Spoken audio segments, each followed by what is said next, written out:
For the past 7 years, one organization in affordable housing has not only recognized the great need for advancing racial equity, but has devoted significant effort to providing others in housing with the tools and resources to transform themselves and the industry. The Housing Development Consortium of Seattle-King County has not so much created a separate racial equity initiative as integrated the principles of racial equity in all its work with member organizations. HDC started this work in 2013 in collaboration with the Seattle Office of Civil Rights.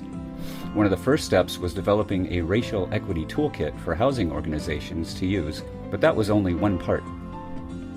Where HDC has shown true leadership is in its active role in convening and mobilizing people to do more and do better together. Its Recruiting Diversity Task Force works to spread the principles of racial equity and increase the recruitment, retention, and mobility of people of color throughout affordable housing.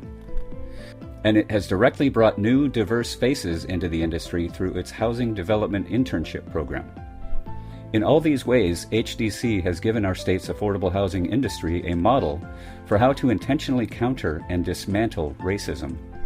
And more than a model, specific tools, resources, and support.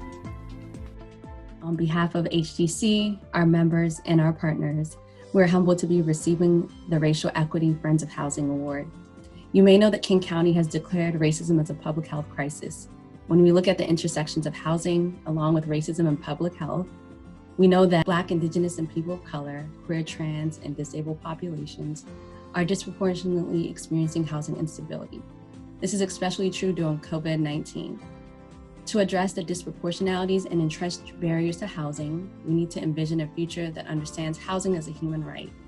We need to also acknowledge that those who are closest to the problem and those who bear the burdens of inequities are the ones who have the solutions. They are the ones who are best positioned to bring about meaningful change. In the past decade, with the commitment, support, and push from our members, we have been working hard to address systemic and institutional racism through our race, equity, and inclusion programs.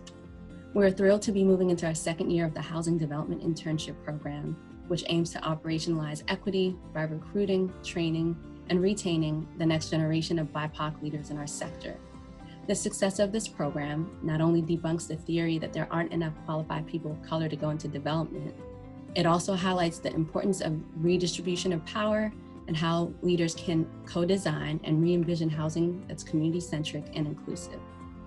White supremacy remains a part of our daily lives and our power structure. The current atrocities, along with Breonna Taylor's verdict, felt like yet another example of injustice and the imbalance of power. While there is volatility and suffering in our nation and around the world, I'm deeply encouraged by our members and our partners and their commitment to racial equity. There is much work ahead of us, and we are committed to our vision more than ever that all people live with dignity in safe, healthy, and affordable homes within communities of opportunity. Thank you for your support.